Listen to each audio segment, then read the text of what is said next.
And we are live. Welcome to another edition of the Oxide Station podcast, where I am joined with zero starter panelists. All right, let's go ahead and get into it.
All right. Okay. What's going on, YouTube, social media world? It's your boy AnonymousBased, and I'm biggity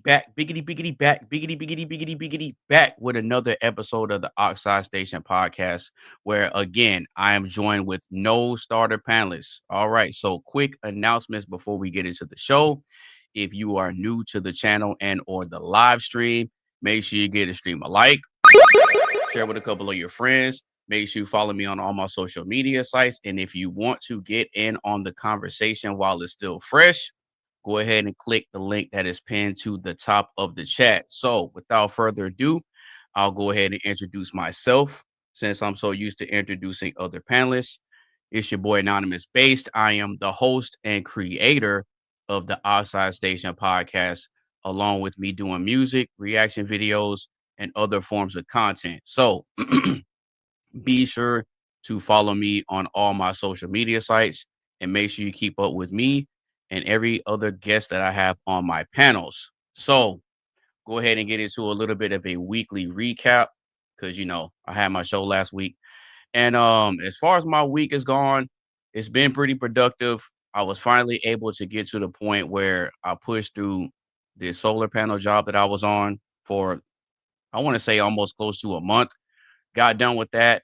And then I was able to finally hustle up to be able to make this investment into a piece of equipment that I've been wanting for a while.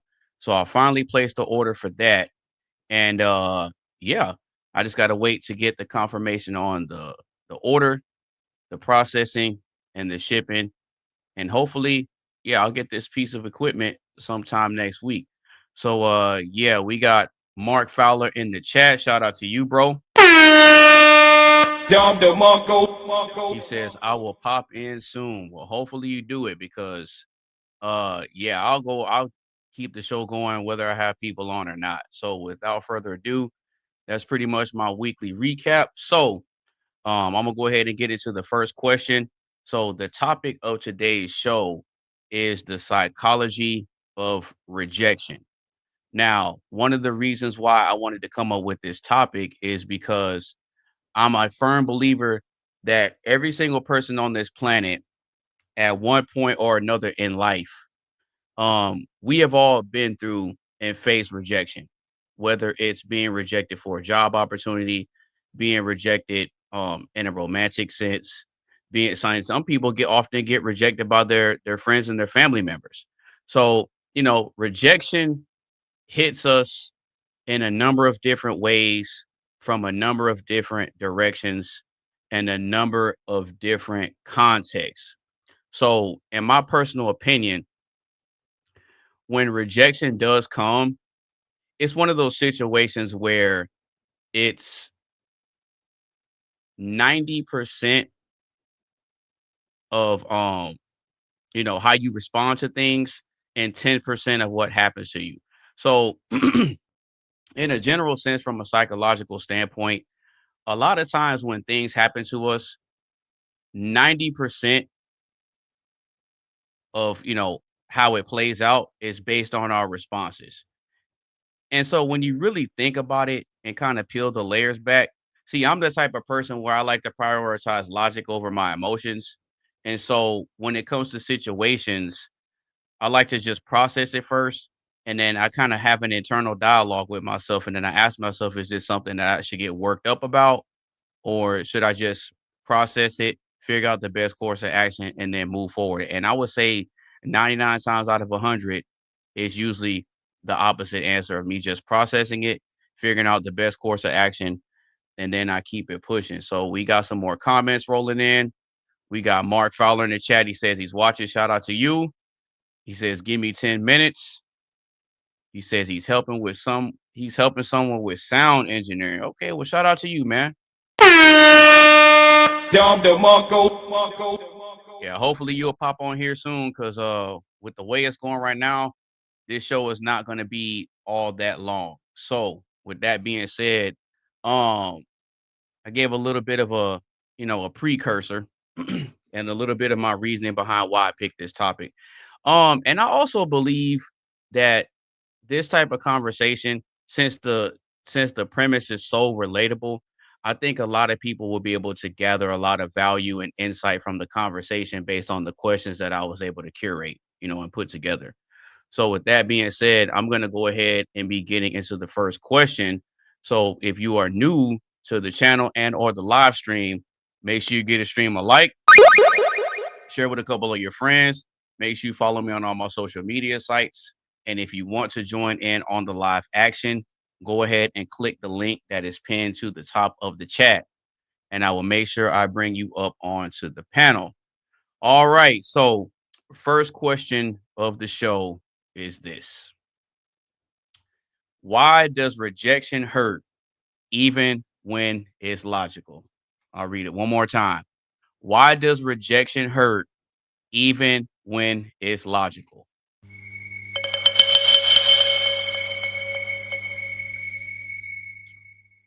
Now, normally I would take a step back, allow the other panelists on the show to give their perspective on the question.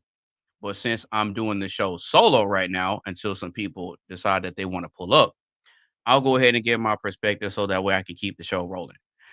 So, why does rejection hurt even when it's logical? I want to say that rejection hurts even when it's logical because of the fact of we as human beings, we have an innate desire to want to be a part of something, affiliated with something, or have a sense of belonging to something, right? And so, even when the rejection is coming from a logical standpoint, it hurts us because of our innate need to have a sense of belonging and trying to figure out our place within different sorts of hierarchies and groups and other types of demographics and stuff like that. And a lot of times when we do get rejected, it tends to be for a bogus reason. And so a lot of times when people do want to get the real answer, or they want a reason or an explanation as to why they're getting rejected, a lot of times people aren't really prepared to answer the question of, well, why are you telling me no? You get what I'm saying? So it's like on a deeper level, human beings don't really want to be rejected. We don't really like being told no in a general sense, right?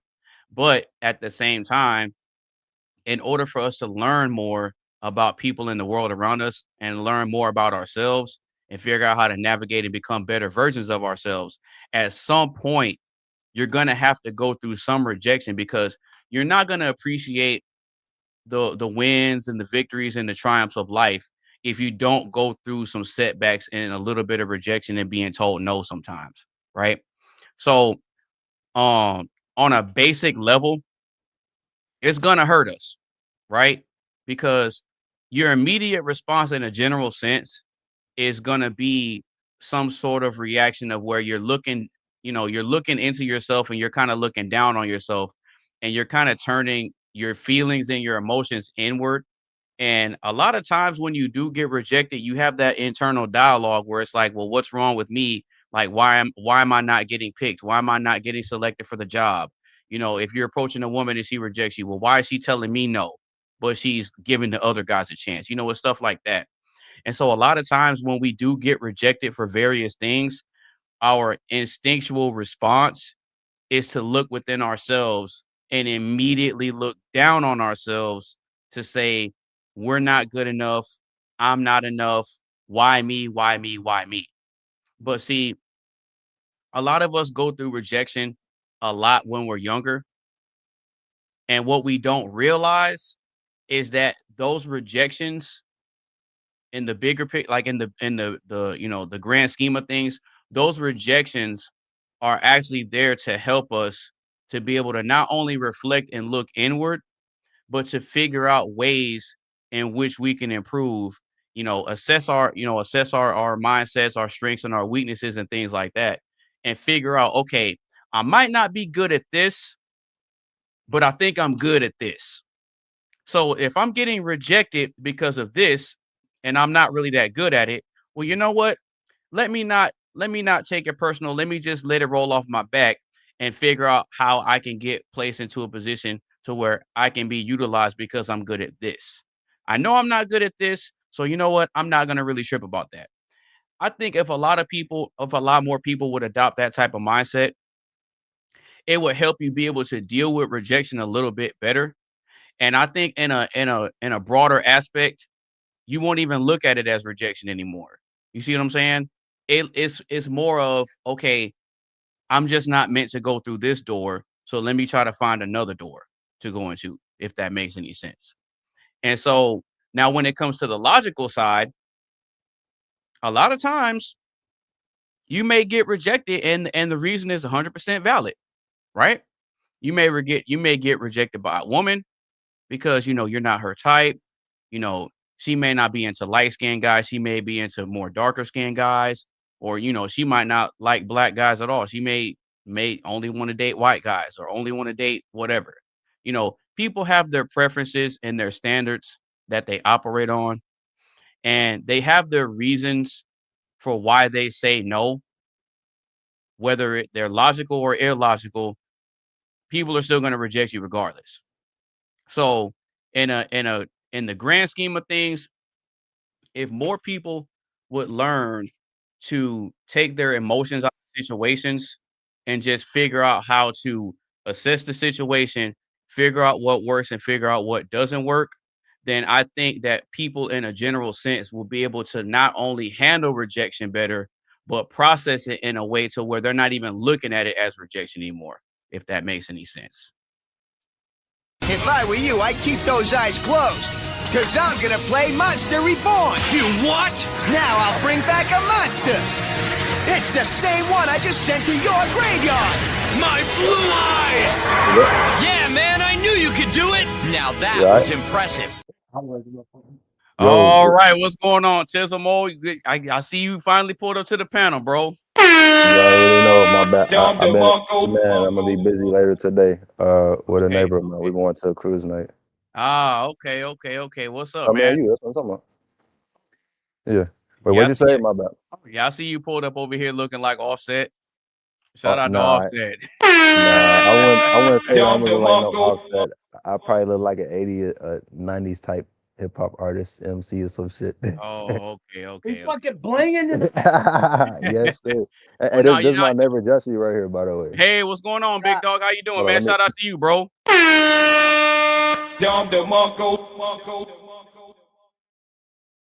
Yeah, you're muted, Tizzle. My bad. No, you good. What's up? Well, you pulled up at the right time. Yeah, you pulled up at the right time because I just got done giving my perspective on the first question of the show. So I'm gonna go ahead and extend it to you guys since you guys are here already. So why does rejection hurt even when it's logical? I'll say it one more time. Why does rejection hurt even when it's logical? I'll say this because it doesn't matter if I wanted to be rejected. Like, I went into a meeting or whatever, anything, like, say I'm working for a guy I don't fucking like. He wants to reject me. It's still like, I go in, I'm trying to get fired when I get fired. Like, I'm just using fired as an example. Okay. It still hurts me because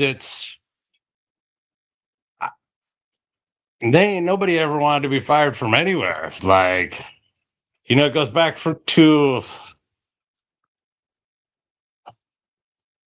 how you were when you were born, raised, like your dreams as a kid. You never dreamed of being fired. It doesn't matter if you make your dreams or not. It's what you. Okay, for instance, this kind of the same thing. All right. I always wanted to be older when I was under 21. Okay. The greatest, it was a good day when I turned 21. When I turned 22, like, that was hard for me. I loved my birthdays till I turned 22. Kind of the same thing with rejection. Whether you want it or not, it still hurts. Nobody wants to be rejected. I don't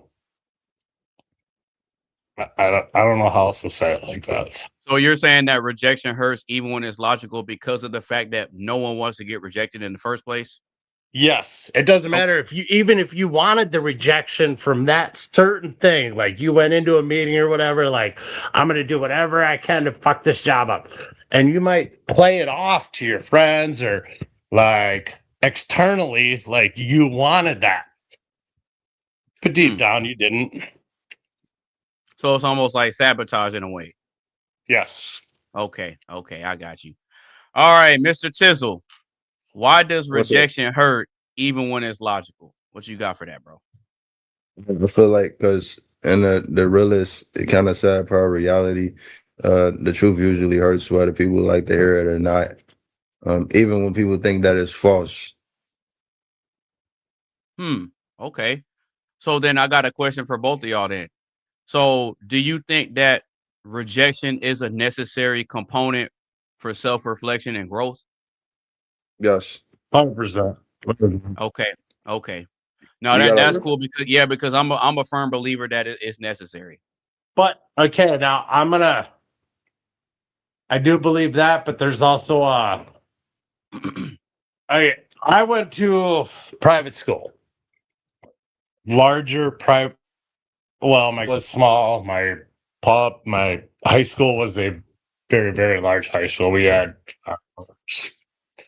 my grade school went from, I think there was 9 of us that graduated together from my grade school, 8th grade. And then I went into a class that was over 450 starting off. And by the time we graduated, it was over 550 from high school. I had cousins, though, that were homeschooled. Okay. So what I noticed was that kids that were homeschooled couldn't handle like humiliation, like, kids being kids or whatever. There's a point to bullying and there's a point to kids being kids, but what I noticed was with like my cousins and stuff was it was harder for them to handle rejection, because they didn't, experience that during their high school years. So you're saying that they were having a harder time dealing with the rejection because of the fact that they were homeschooled and they didn't get to have many social interactions. Yes, the interactions with their peers, a group of, you're not going to be loved by everybody unless that's why they you're not going to be. It's the way it is, but that's why they call it such thing, rejection sensitivity disorder. That's a thing. Yeah, know that. Oh, where you get rejected and you just decide you want to crash out? No, not that. It just like, I mean, sometimes people do, but like you don't really take it well how others do. Okay. Okay. All right. So go ahead and introduce yourself to the people, Mr. Tizzle. Well, y'all know me as always. I'm Aluntay, aka Tizzle Mode. I make beats on my YouTube channel. Stop the cap. Nah, that's real shit. I really do it. He be doing this all the time. But no, I make beats on my YouTube channel, the reaction videos, gameplay videos on my YouTube channel, and I'm just now doing photography, visual effects on my YouTube channel. Speaking of that, if you guys haven't checked that out, make sure y'all go check it out. That's some new I just uploaded, and also I did a collaboration with the producer Joe Ryan on a sample for Fighters Destiny, Nintendo 64. That joint Yeah, great. shout out to Ron Uzumaki. Shout out to Ron Uzumaki. Yes, sir. Yeah, he definitely called this shit for what he do. He be admiring me and then other producers as well that we all in the group with. But don't trip though. We gonna do something too. Me, you, and Joron. I'm gonna definitely come up. Absolutely, absolutely. All right, so go ahead and have your you said it's your neighbor, right? Yeah, yes, sir. All right, you go ahead and introduce yourself to the panel, brother, since you up here with Tizzle. Jesse, Dinar, a little bit older than these. Wow, older than my neighbor. We definitely came from different backgrounds, but yeah. You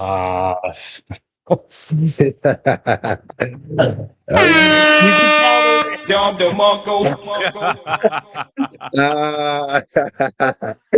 that's rejection right there, bro. No, that's a good that was more like acceptance. That was more like acceptance. Yes, exactly. That's but how it's not. It's not. Yeah, it's nice to meet you and have you on the panel, brother.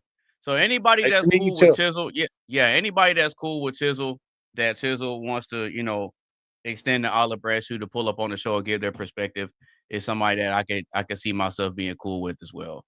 So with that being said, do y'all have any more thoughts and opinions on the first question? Because if not, then I'm gonna go ahead and move on to the next one. No, I think I'm done. What about you? The first question. Okay, cool. All right. So with that being said, if you're just now tuning into the live stream, or if you've been rocking with us the whole time, make sure you get a stream a like, share with a couple of your friends. Make sure you follow us. You said what? Can I ask you how you feel about the first question? I want to hear your response to the first question. I already answered it. Yeah, okay, already. Well, then we're good. We'll keep moving. I'll catch up later. I think he said in the beginning that he a firm believer at that too. So yeah. He had his earbuds in earlier, so that's on him. Oh, my bad. Yeah, I had to take them out and I had to put it on speaker on the PC. So no problem. But yeah, if you want to join in on the live conversation, make sure you click the link that is pinned to the top of the chat. So with that being said, we're gonna go ahead and move on to the second question of the show. And on real quick, if you want to see my thoughts and opinions about it, you're gonna have to rewind it. Yeah, you'll have to watch it back. Because I was finishing up my perspective when you guys pulled up. But it'll be on his channel. I got you. Okay. Yeah, but we're gonna go ahead and move on to the next question. And this is the next question. Hold on. All right, here we go. Does rejection build character or insecurity? I'll say it one more time. Does rejection build character or insecurity? What do y'all think?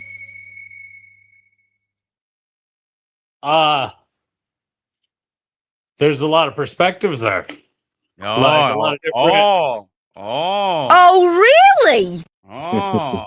Okay, it depends upon the age and what it's about, and okay. Oh, really? Yeah. Nobody was saying anything. It was just making music. I had to say something. No, go ahead. Yeah, that music, that background cold. I ain't gonna lie. Can you state the question?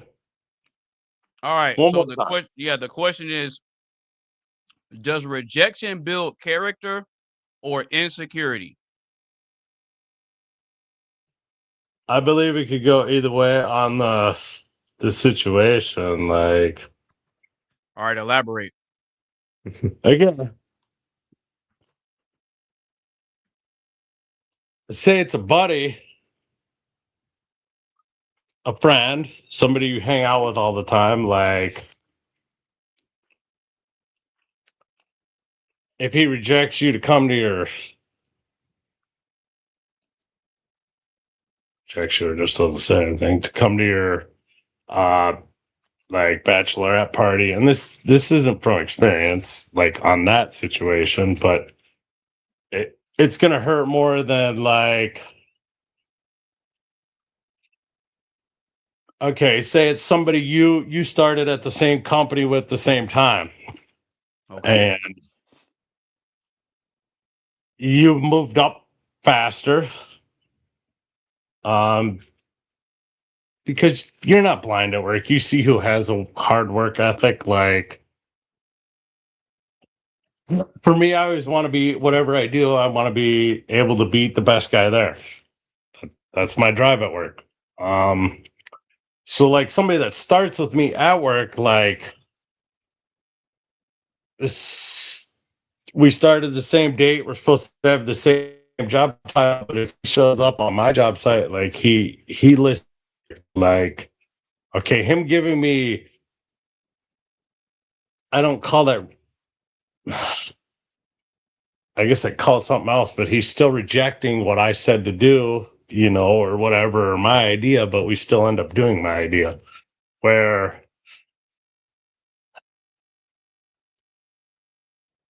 as somebody you don't know rejecting that idea, like, I don't know. So do you think that it builds character or insecurity based on that example?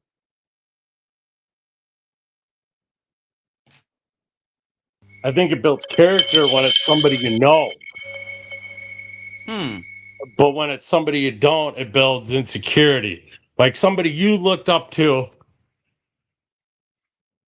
and tried to Okay. build yourself after. If they reject you, it's going to hurt you. But now, say I'm trying to build up to this person that I don't want to be rejected by. Like, I want to be like this person. And there's somebody else, you know, that was in the same thing or runs the same thing or whatever, and he rejects me. It like, because the guy I was looking up to isn't going to bother me because, okay, he wasn't good enough to work with you, so why? Okay. So then let me ask you a question about that then, about that logic. So if you're with your wife or your girlfriend and you've been together, let's say about 2 or 3 years, right? Yes. And you know, you ready to get it in, but then your girl is consistently not in the mood or she's saying like not tonight. And she's rejecting you. So does that rejection build character or insecurity? Because now you said because you said that it hurts more when it's somebody you don't know, and it hurts less when it's somebody you do know. So now I'm posing a scenario where it's a person that you do know and you're getting rejected. Does that rejection build character or does it build insecurity? If your girlfriend is rejecting you for getting laid. I think it builds more insecurities in most people and most situations. That being said, I feel the person will be better off themselves if they could use it the other way. Oh, Like to build character? Call it building character, because it, like, your attitude and everything, like everything in life is going to change if you can see it that way. And it would be, I feel it's hard because everybody's in a different mental state. So it's harder for most people to just play it for what it is. They always try to extend the situation. You know what I mean? Mm-hmm. Okay. All right. So Tizzle. What's up? Does rejection build character or insecurity? What you think, man? I feel like it go both ways, depending on how you look at it. Okay, well, give me an example. I mean, for example, like if you wanted to build character around it, you would just like learn how to take rejection like the normal way. Like I said earlier. But I feel like if you really never have to deal with that at a certain age, and like sometimes I feel like I gotta get with them spoiled and shit.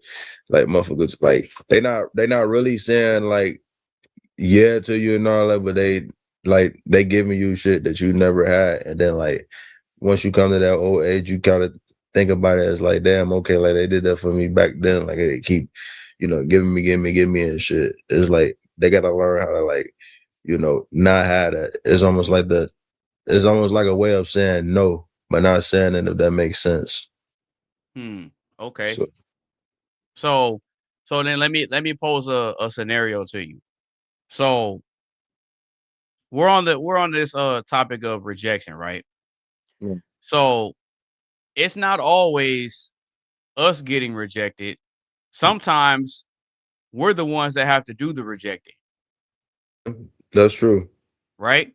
So let's say you got a homeboy that's always asking you for money, but he never pays it back. He tells you, "Oh, bro, I got you when I get paid." Then every time he gets paid, it's always an excuse, or he don't try to reach out to you. You always having to reach out to him, right? Now, let's say you finally get fed up with him borrowing money and not paying it back, and he tries to hit you up. Hey, bro. Hey, man, you think I can hold $20 till I get paid and I got you back? And you say, nah, man, I don't think I can do it. I can't do it. Do you think that you rejecting him is going to build character or insecurity in that individual? What you think? I just say character because you already know what they is in the first place once they showed it. Okay, I so don't know. let's say Maybe that's just me. so let's say you tell him no, and he crashes out and call you out your name and all this other type of stuff. Oh man, yada yada yada. Man, we supposed to be homeboys. You can't look out for me, man. You can't look out for me this one time. And you're like, I've been looking at you more than one time, and every time you say you're gonna pay me back, you just never do it. So I can't do it no more. And he crashed out on you. But motherfuckers can't crash out on you if you just send them with the truth. And that's what motherfuckers don't like to hear. Well, I mean, hey, people crash out all the time over the truth. Well, So is the rejection really building character, or is it really building insecurity in a general sense? nah, I just say that's fucking building. Motherfuckers need to go to therapy if that's the case. But Oh, okay, I got you. Oh, really? Okay, that's good.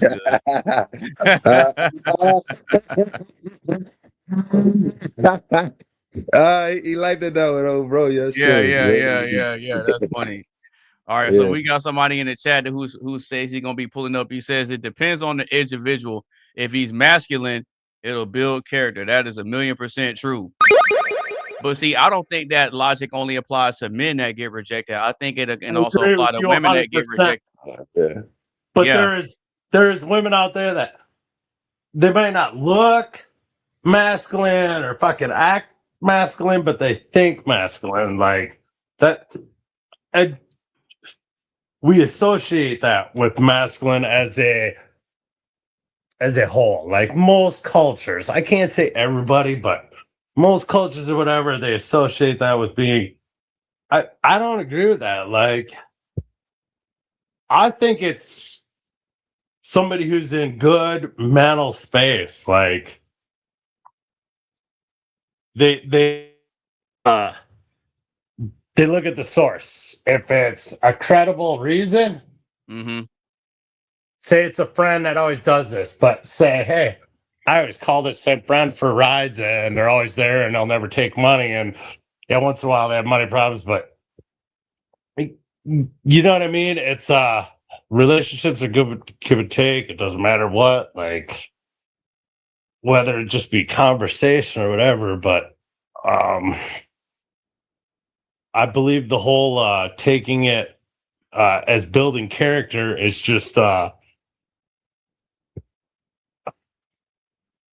higher state of thinking. There you go. Okay. I believe that 100%. Like, you don't go out and retaliate. You know, you tell yourself it's a good thing, but then you go out and do something stupid to retaliate. Like, that's not the same thing. Like, you take it as a building instruction, and yeah. Okay, I get what you're saying. All right, so I'll go ahead and give my take on this so that way we can keep the show rolling. So the question is, does rejection build character or insecurity? Okay. So I'm gonna have to go against the grain a little bit and say that in a general sense, rejection builds way more insecurity than it does character. It builds way more insecurity than it does character. And I'll explain why. The fact that we have a phrase that says the truth hurts confirms it. Yeah, I said that though. Oh God. Yeah, I've never heard anybody say that the truth builds character. It's always the truth hurts. Right? And so If you when finish people that statement, no, it does. The truth does hurt a lot of people. And so yeah, you may be trying to give somebody constructive criticism because you want to see them improve and better themselves to put themselves in the position of where they could, where they could win. But the yeah, lens that they're looking at it from is, I think I'm good the way that I am, so I don't need anybody telling me anything. And that's how the majority of people operate, in my opinion, in my perspective. I think the majority of people walk around acting like their ish don't stink, and they think that they're perfect the way they are. That's that's what I You think. can say that shit don't stink. No. That's just me personally. But yeah, I think that a lot of people walk around with that mentality. And so when a person gives them a reality check, like, hey, bro, you ain't really all that. Or like if you tell a girl that you're really not a 10. Yeah, you're really not a 10. They crash out. That's crazy. People crash out. Yeah, people crash out when you remind them of the reality of, hey, bro, you still got a lot of work to do on yourself. Hey, nah, that's a real motherfucker though. At the same time, if you think about it, like damn, because he in a way he's saying, you know how these motherfuckers be. When you think about it, if they, I get what you're saying. if they are good, like if they're a good friend or best friend, so you would say. Yeah, and see, Too Real Music is saying, and with time, if they're mature, it should build character. See, this is the thing. It should build character. But with the current state of how people think and operate, a lot of times they harp on it, and they're like, man, I can't believe this dude told me that. Or because like, think about it. When you tell somebody the truth and reject them and say, hey, you know what? Yeah, you cool and everything, but yeah, I wasn't really feeling that beat. And people get mad when you tell them that you wasn't really rocking with their beat, or if you don't like their verse on a song or something like that, or if you don't like their shoes or you don't like their whatever. And a lot of times, like let's say we about to go out, and hit the scene or whatever. We about to go out to eat, we about to go out and just chill and hang out and have a good time, right? And it's like every friend group, think about this too. Every friend group has that one person in it that never wants to contribute and pitch in for the festivities. Every friend group got that one person that don't never have no money, but everybody else got to pay for them, right? Yep.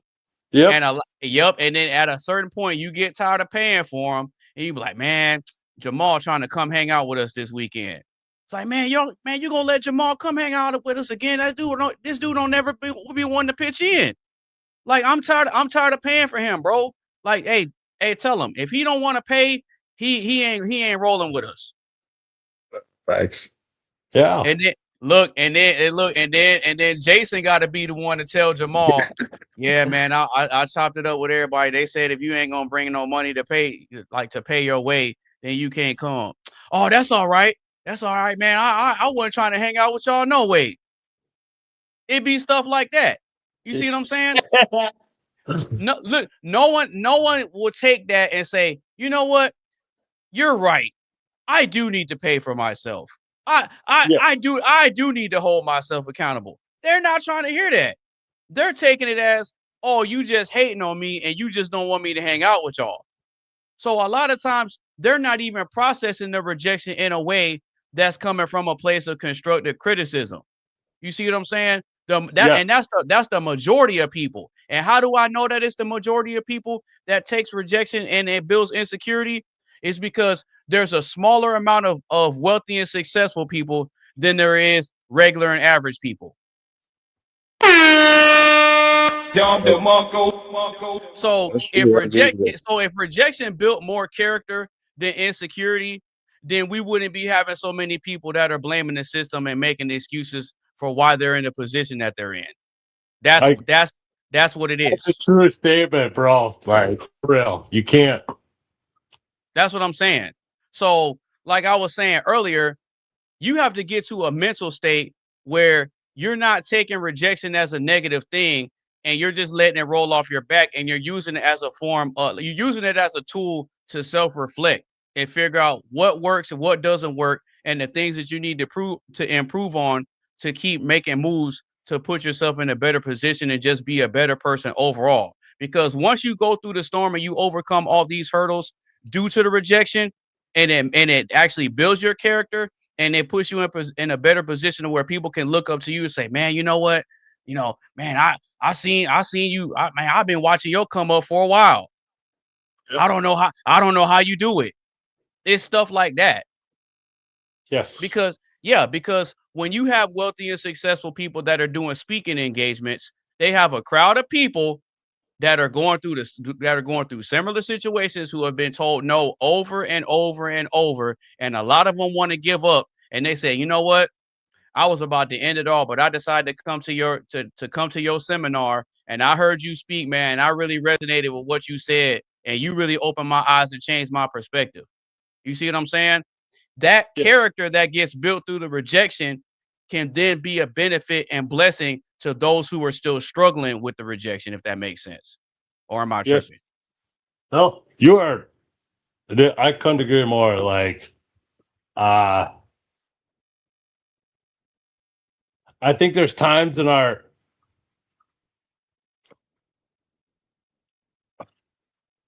there's people in every generation that are going to take it either way. Like, they can be hit with anything, and it's like it doesn't ever hurt them. Like, it never it never feels good to hear somebody say anything negative. Like, but if they're doing it to make you better, and then you actually do that. That's the thing. Like, a lot of people, we don't have the uplift after. Like, criticism to an extent is very good. I think rejection all around is a wonderful thing. It's just but the difference between us on the panel, people in the chat, and the wider demographic of people is that we understand that rejection isn't meant to hurt us.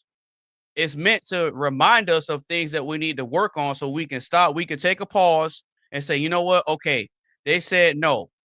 They're not really giving me a reason, but you know what? Let me process this and figure out, okay, there has to be a reason why they said it. I don't know what it is, but it has to be something.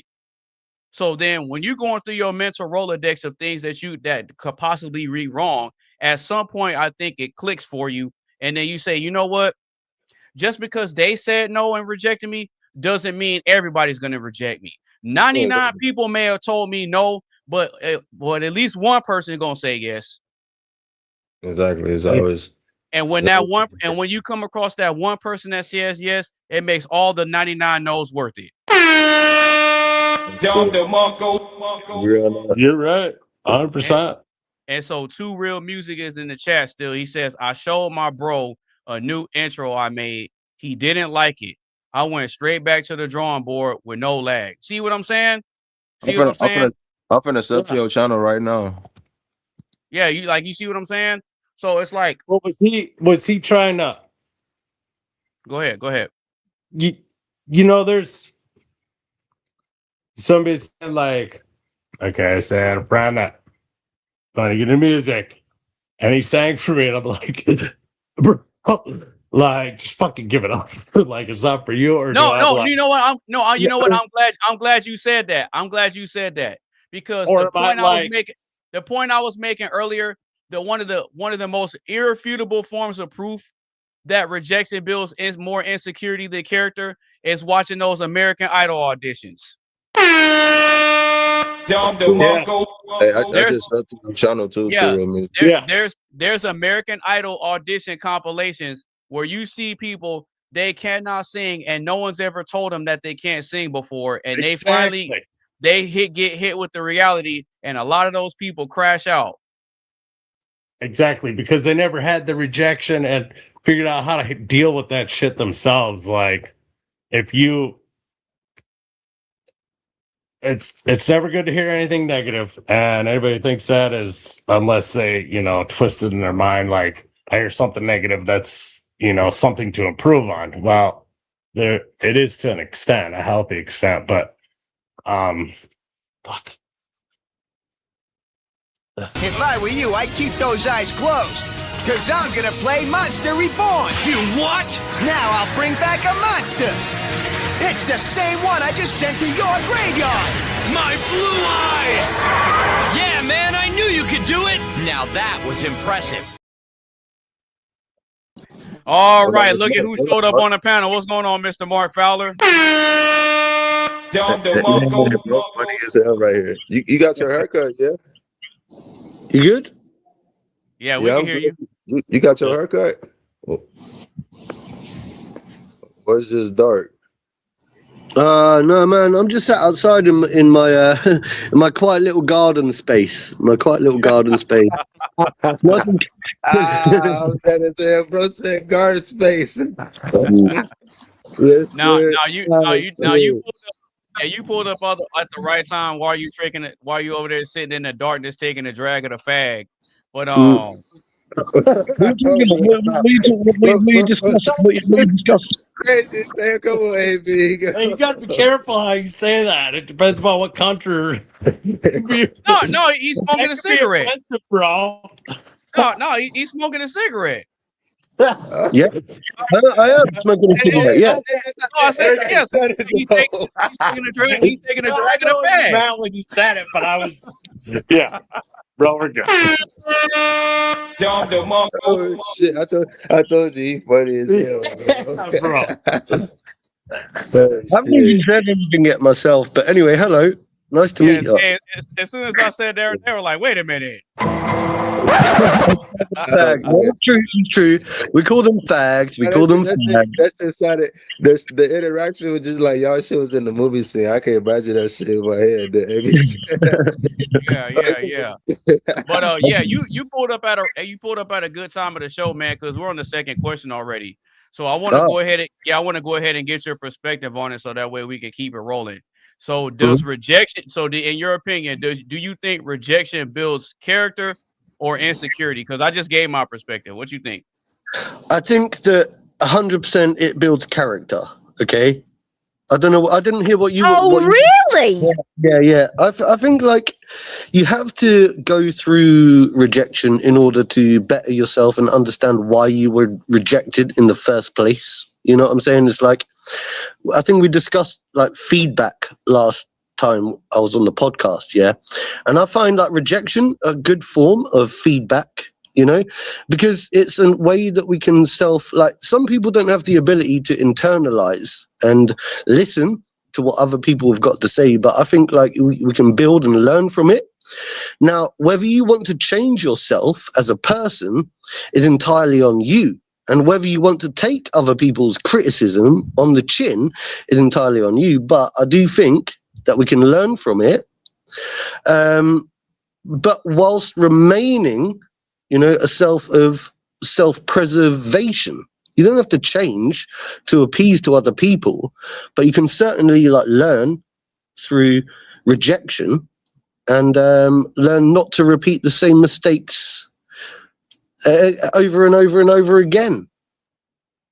Well, you know what though? I got a little bit of pushback for that. For one of those statements you said. Okay. You said that you don't necessarily have to change for people. I disagree. Mm-hmm. I think you absolutely have to.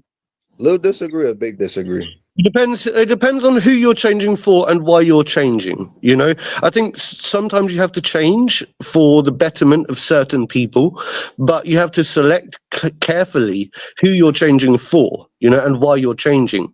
So if you're led down the wrong garden path, you know, and misled by the wrong person, then you're changing for the wrong reasons and you're being misguided.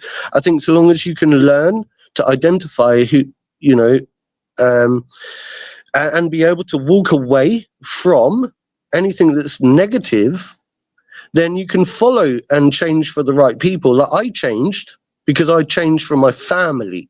Yeah. But see, I don't think you always have to walk away from everything that's negative though. I don't think that's necessary. And no, I'm not saying that. I'm not saying that. Yeah, but in a general sense, I think negativity is put here as a tool, depending on how you look at it. I agree. And actually, I wasn't saying that. I was saying that if it becomes too toxically negative, where, let's say, for example, it's not serving a purpose and you're not, you know, you're just adhering to appeasing people and being a people pleaser, then, you know, you're going to get met with all sorts of pushback and rejection throughout your life, you know, and you have to understand who is rejecting, why they are rejecting, and what are they rejecting, and what for. Are they trying to push an agenda, or do they actually really have my best interests at heart?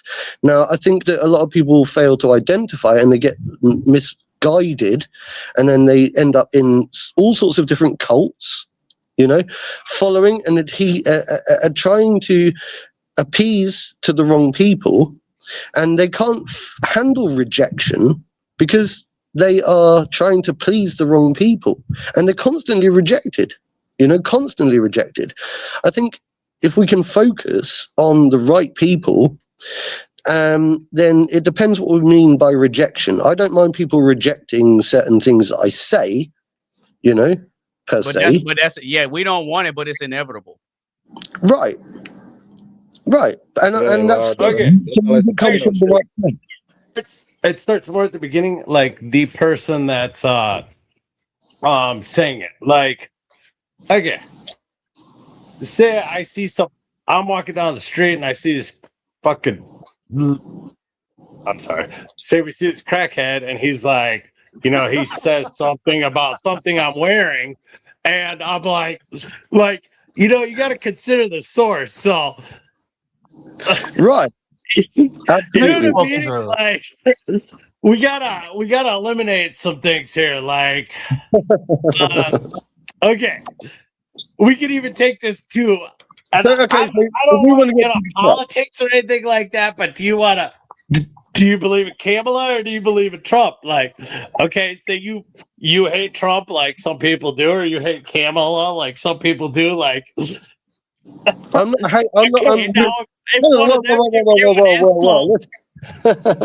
Well, bring it back, because thank you. So, first of all, I'm not going to go down the road of who I hate the most, because I'm not really a big hater. Not the cap. For starters, what I am is an open-minded person that tries to get to the core essence of what we're trying to talk about. And if it comes to rejection and you want to get to the core principle of what we're talking about, are you specifically talking about being rejected by women when it comes to dating? Or are you talking about rejection as an overall concept? Because when I speak of these things, I talk very widely. If we want to get to the core principle, when it comes down to women and being rejected by women, once again, I think that's inevitable. I think that every single man on the planet is going to be rejected by women, and I think that at the end of the day, it comes down to how you handle rejection, because you can't expect to just go up to any single woman in the world that you want and expect her to want you. It makes no sense. Why would they want you? You have to prove to them that you are desirable. Well, it makes sense to the men that put in the work. It does. It makes sense, but then they would still question, why have I been rejected? Why have I been rejected? Now, is that reflected in reality? No. Not always, not always. Right. I mean, look, it's complicated, isn't it?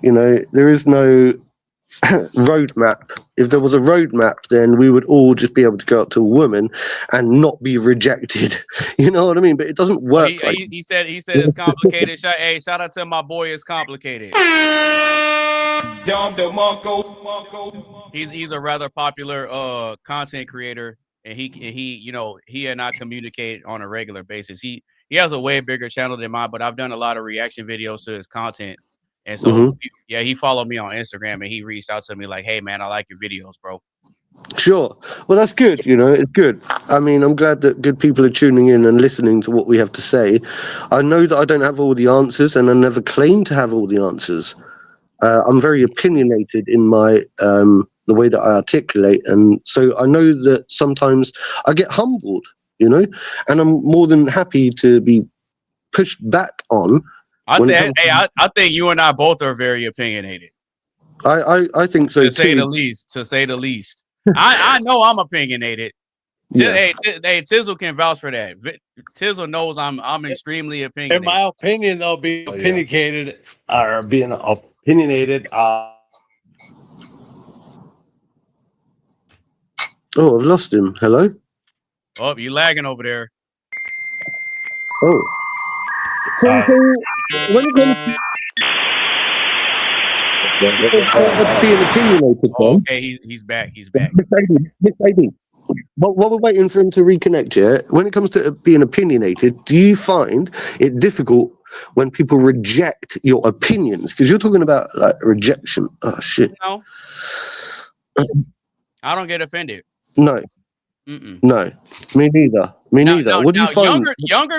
Younger me, sometimes. Yeah. But see, I can be man enough and admit that. You know what I mean? Yeah. Because when I was a lot younger, I would have opinions and perspectives that I would, convey to people that would be good sources of information to really help them. But I had to accept the fact that not everybody's going to think the same way I do. And just because I think it's good for them, they may not always think it's good for them, and they may take it as a personal attack. So I had to accept that. That's something that I struggled with for a while. Well, but where would you find rejection affects you the most then? Like, where do you find being rejected affects you the most? Is it from women? Like, do you find being rejected by women difficult, or by society, or do you even have a problem with being rejected? I don't have a problem with being rejected. No. I don't. No, I don't. And I can prove it. No, and I can prove it. I can prove it. Every time that I invite people to come onto the show and they tell me, oh, I might not make it, or I have something going on, do I get upset about it? Well, I'd like to think not. I mean, why would you? You're doing your own thing at the end of the day. There's no proof. You shouldn't have to rely on other people anyway. Yeah, there's no sort of evidence that can confirm that I take it personal or get offended if a person says, hey, I'm not going to make it. Sure. I mean, I'm not looking for evidence in that respect. I'm just asking you as a person, like, because I find this is one of the biggest problems when it comes to society. So I think that people are driven by the fear of rejection, and it's like, yeah. And I have to ask people sometimes, can you, just not sustain what you've got going on without that living in that constant worry of not being approved? Like having but think about this, Mark. But see, what you're speaking to is the demographic of people where the rejection builds the character. Sure. That's what you're speaking to. That's the demographic that we're a part of. That's why when you ask the question, do I get offended or do I take it personal when people reject me, or do I have an issue with it? I tell you no. Because this is the thing. This is the reason why. When you get to the point where you can accept that you're no better or worse than anybody, that you're on this planet just like everybody else trying to figure it out, and everybody's not gonna like you and everybody's not gonna hate you, then you're okay. I know I'm not everybody's cup of tea. I know I'm not every woman's cup of tea, and every woman is not my cup of tea. Like, it is what it is. that just shows a lot of humility, right? So you're very humble and understanding, and like we spoke about it before, self-awareness. Yeah, you've got a lot absolutely. of self-awareness, and you understand that we're all. That's why I think we get along so well, because we come from that same premise in life. Yeah, but I think one of the things that I worry about is when it comes to the idea and the concept of the narcissistic or the powerful people out there in the world. They will see this as a weakness, because they will see people like us being able to, self, have a bit of that self-awareness, and they'll see that as like how, they can be shaped and molded and manipulated in certain ways because, you know what I mean? So do you think that's why there are lots of narcissists out there? Because they've protected themselves so much, they create these boundaries that they can't even accept criticism, feedback, or rejection. Yeah, I can agree with that. I can agree with that because there's guys out there that are like that, and then there's women out there that are like that too.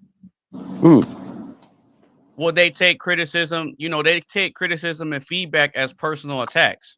Yes, right. Yeah, I know.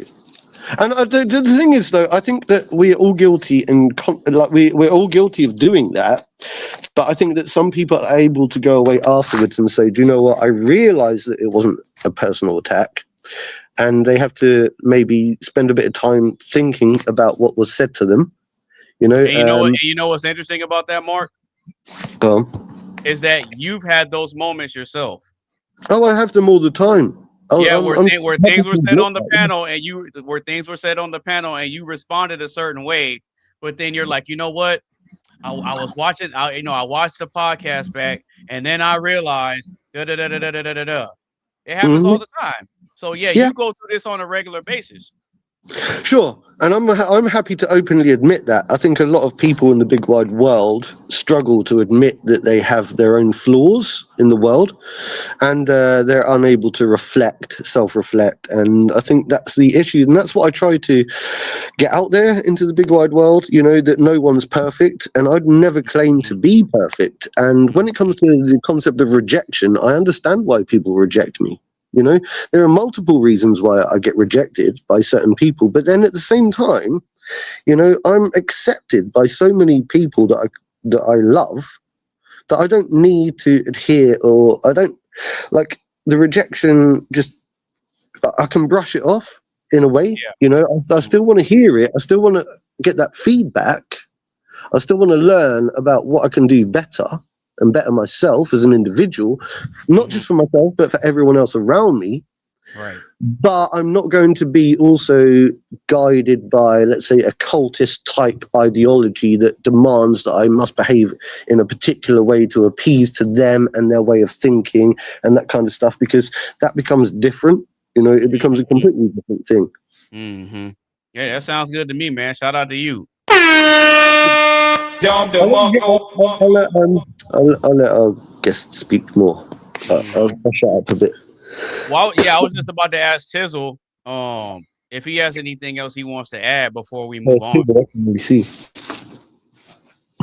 Sorry. Oh, shit.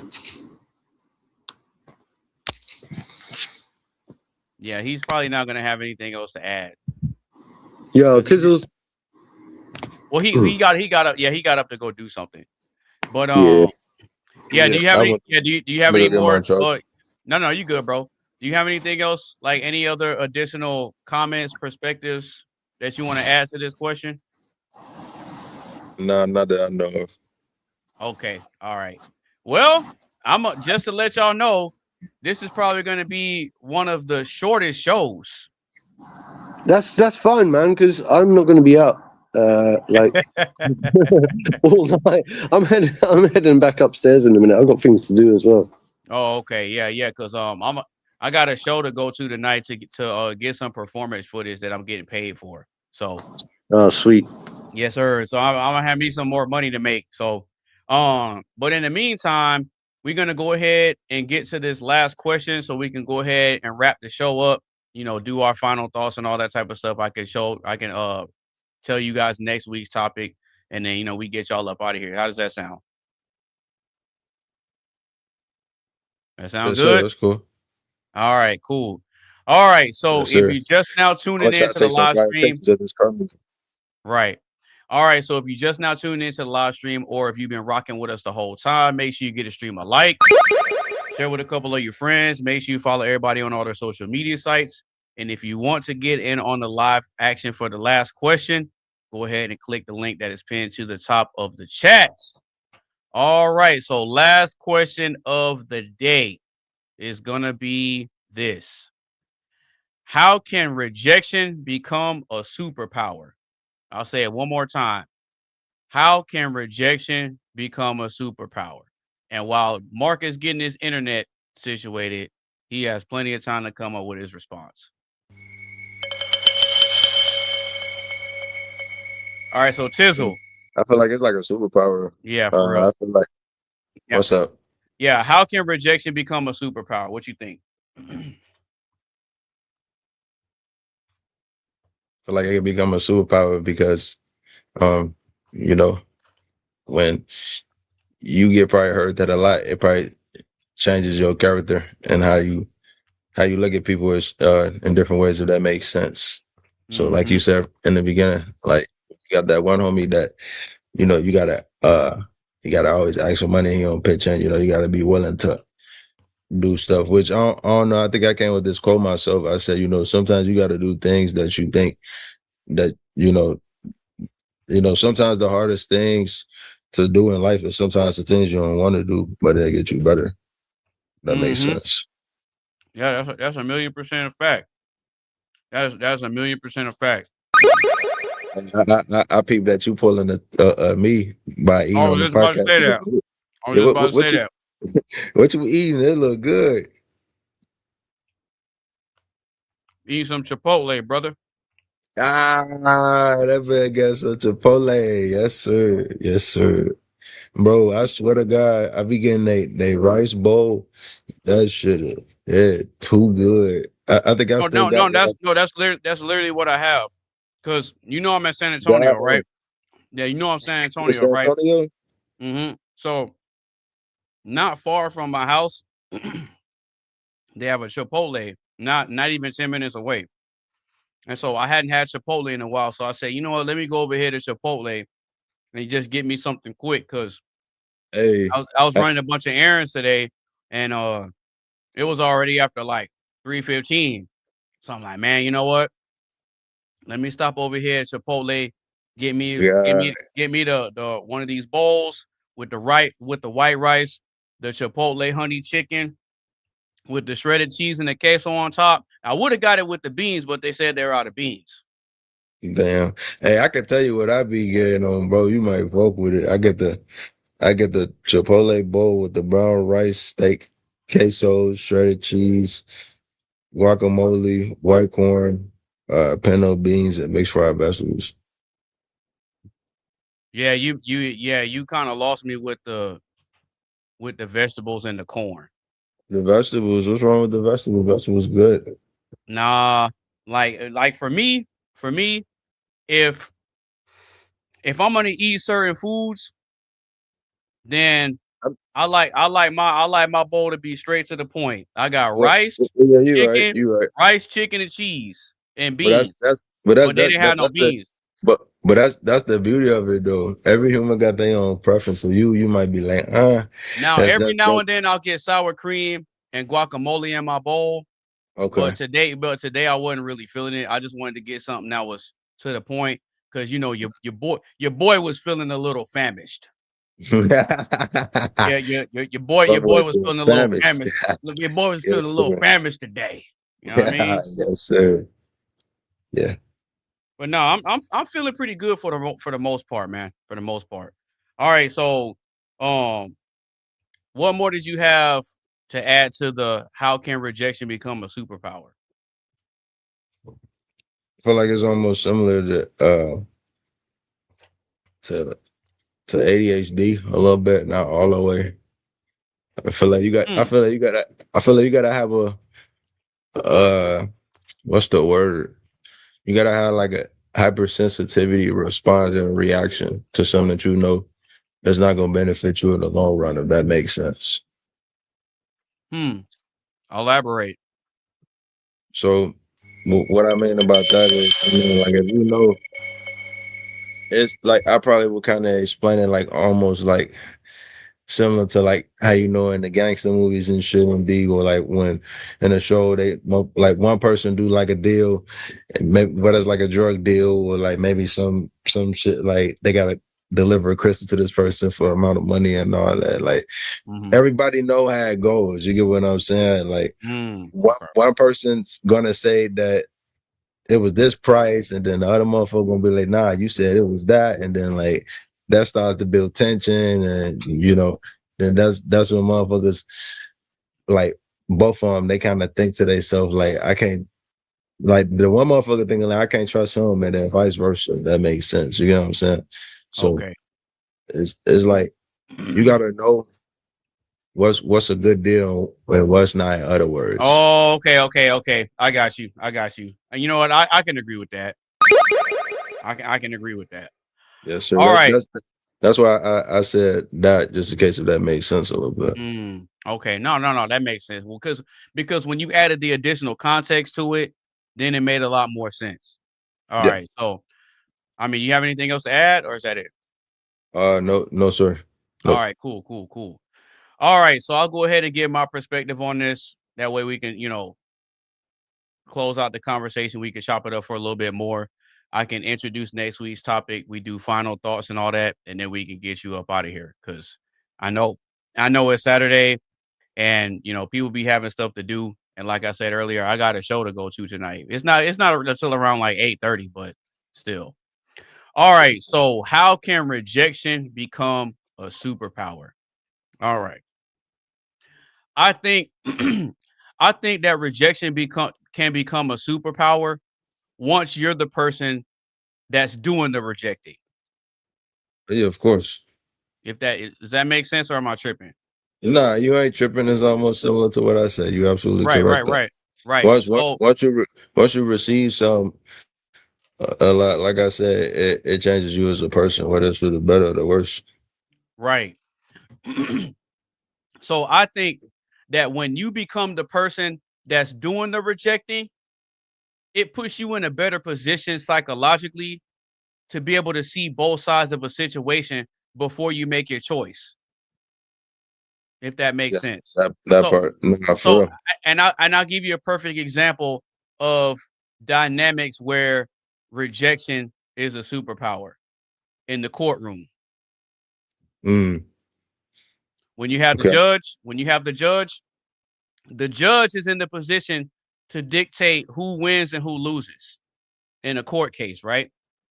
So the job of the judge is to assess the information and documentation that's being presented to support both sides of a story or a case, right? And so the judge has to assess both sets of information, ask questions, make piece the story together, piece the picture together in their head to where it makes logical sense, and then they have to make a decision based on the information and just the facts, not their opinion. Now, sometimes the judge may, they may insert their opinion into it, but in a general sense, they're tasked with going just based on the facts and the information that's being presented. They have to take their personal biases out of it. So now you're in a position to where you can reject a person's case due to lack of evidence, it's not making sense, yada, yada, yada. You see what I'm saying? So that type of a superpower, I think it does wonders for society as a whole. But the downside to that is when judges get bought. And it can sometimes make the legal system corrupt. You see what I'm saying? So it's like it can become a superpower when it's used for good, but then it can be super destructive when there's corruption involved, if that makes sense. Yeah, exactly. Just like that Avengers Doomsday trailer. By the way, if you haven't seen, go check it out. Not gonna lie. Shout out to the Avengers. Shout out to Marvel. Shout out to Disney. Shout out to them. And I think another way that rejection can become a superpower. And another example of being the person that's rejecting is like, let's say if you're running your own company or you're trying to start something from the ground up. Or we could even take it to like the dating and relationship space. So as the more you working on yourself, right? Every single day we're putting in work to try to be better men than what we were last year, the year before, and stuff like that, right? So part of us becoming Right. better, sharper, wiser is learning how to use the word no, right? So there's one Exactly. dynamic that tries to get yes from everybody, but then there's the other side of it where it's hard to say yes to somebody. Does that make sense, or am I tripping, or am I bugging? You ain't bugging. That's true. Right. So in order for us to elevate and be in greater positions of power, you can't say yes to every opportunity. You can't say yes to everybody that's looking for an opportunity and that's looking for a handout. Most of the time, you're going to be the one doing the rejecting, right? And not only that, Right. but the power of telling somebody no and not feeling any type of way about it, that's even deadlier. That's why it's a And it's thing called silent and but it deadly. right, and it's even more pronounced when you're dealing with these women out here Oh yeah, because that part. so many of them think that they're tens, they're queens, and they think they're the bee's knees. They think they're the cat's meow. But then Mhm. when the man they want doesn't give them what they're looking for, they get hit with that rejection. And like Two Real Music said earlier, a lot of people, they don't know how to handle it because they never been told no before. So when they finally get that dose of reality and with that and getting that rejection, it does something to them. I'll give you another example of this on those watch the balloon clips when the women get rejected. When the guys get rejected, like there's a couple of them where the guys kind of crash out and they feel some kind of way about it. But I say 9 times out of 10, when you see these clips, when you see these pop the balloon clips, and the guys are like pop, pop, pop, pop, and they ask, we noticed you popped your balloon. Do you want to tell us why you popped your balloon? And then the guys give their reasons, and a lot of times the reasons be logical. They give a logical assessment as to why they say, nah, you're not really my type because you got a bunch of kids, you got this and this and that going on. I heard you say something about this, but it's kind of a red flag to me. Like the men, the men can accurately assess the situation and then give a logical breakdown as to why they're rejecting. But does that build character in the women that are getting rejected? I say 9 times out of 10, no, because they immediately feel some type of way, and then they want to try to clap back and say, "Oh, well, you got this and this and that going on," to try to make it like a tit for tat. So you're gonna come at me, so I gotta come at you now. So in that instance, That's it's building more insecurity than it is character. yeah, Does that make sense, or am I bugging like I'm always bugging? nah. Why you say you always bugging? Usually not. I know I'm just messing with you. I think you're pretty spot on. Okay, Mark says I'm backstage. Look. Mark is saying I'm backstage. No, you're not, buddy. No, you're not, buddy. And yeah, I can share my screen and prove it. He said, "Got your ass." Hey, you should get that one soundboard from RDC World One where he like, "Ooh, got his ass." Yeah, for real. Oh, Yeah, you ever seen that one? Nah, I don't think so. But I, yeah. I, I had to send you the original video. Then you might fuck with it. Oh yeah. What you was saying about? No, cause Yeah. no, cause Mark was saying that he's backstage, and I'm like, no, you're not, buddy. Yeah, no, you're not. Well, no, that's what I was saying. That's what I was saying. Yeah, that's what I was saying. You should have that sound when one dude and Yeah, he's see, like, "Ooh, got his ass." yeah, cause see, if you look Because down like here, see, this is my side of the stream, right? So you get to kind of see what's going on Right. behind the scenes. Like, see, I get to see when all the comments pop up, and then I click which ones I highlight or whatever. So then when I click on this media assets, I got all my video clips and then the question cards and all that type of stuff over here. So my side of the StreamYard is completely different than you guys' side of the StreamYard, because I'm the one that has all the controls and everything else. You see what I'm saying? So That's pretty yeah, funny. I ain't gonna lie yeah, to you. yeah. See, Mark's like, I ain't. Hey, I told you. I told you. I told you.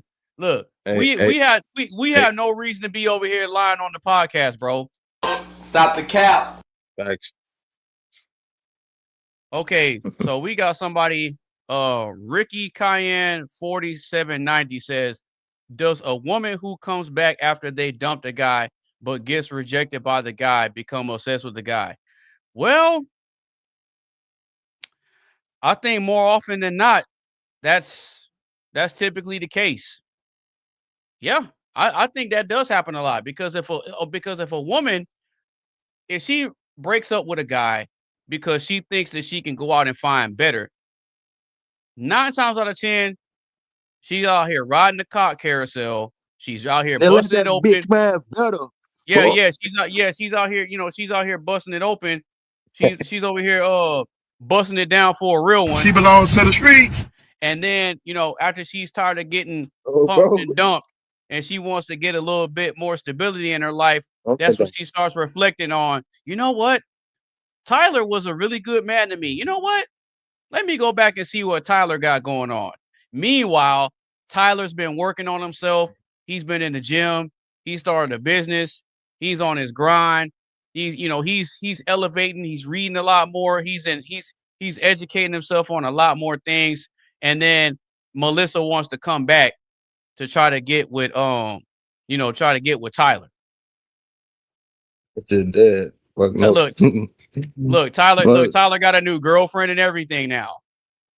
So she's trying to come back Bro, to you know get how with that shit Tyler. go?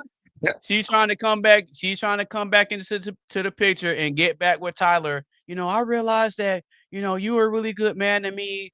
And, I realized that I made a mistake, and I was just hoping and wondering if I can come back and, we can just work things out and, get back to how things used to be. And Tyler's just looking at her.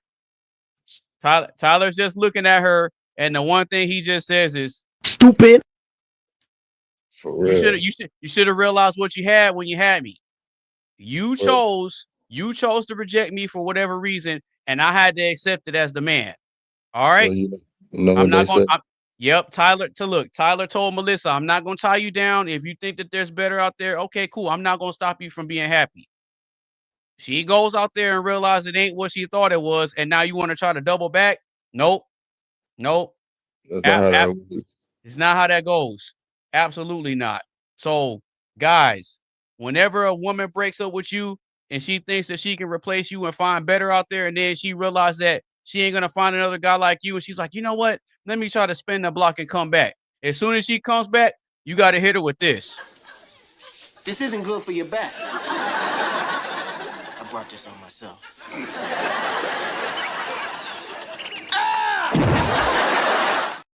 You got to hit her with that.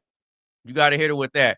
We are not, as men that are working on ourselves, we have to deal with the rejection, and we have to accept it for what it is. We are not to beg people to accept us. We are not to beg people to come back. We are not to beg for second, third, fourth, fifth, and 16th chances.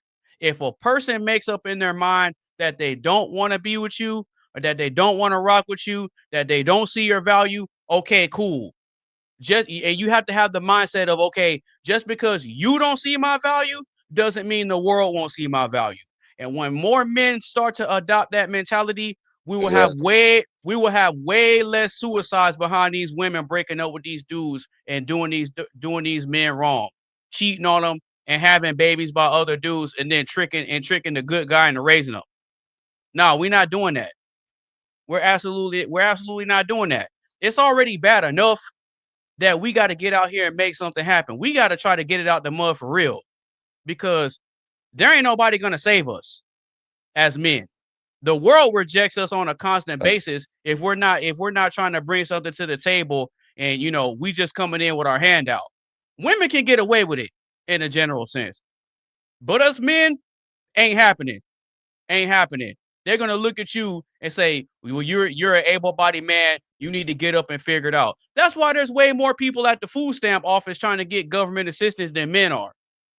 There's guys out there that do it too. There's guys out there that are on food stamps. I mean, I'm not knocking people that may need the help. I'm not knocking them.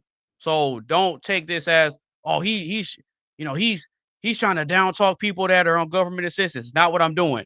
What I'm saying is that the way things are set up, the way God set it up, is the man has to get out here and build his kingdom back up.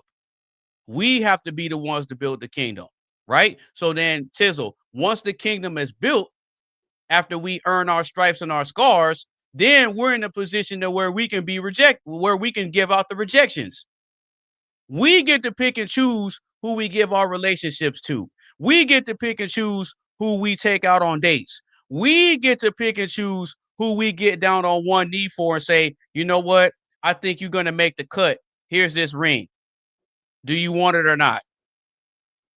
We're the ones that are going to be in the position of where we're extending the olive branch and providing people with opportunities. And even if they say no, it doesn't matter. It doesn't matter, because if one woman says, no, you're not my type, you're too short, you're too whatever, anything that they try to say about you to where it makes it seem like you're not good enough, don't even sweat it. Don't even sweat it, because the people that reject you and say, no, you're not going to make the cut, somebody else will come along and you know what they're going to say? You know what? You're exactly what we've been looking for. You're exactly what we've been looking for. Now, if I'm wrong about anything I've said, I want anybody to push back and tell me that I'm wrong. Just tell me that I'm wrong. And see, we got Two Real Music in the chat. He said, less simps. Facts.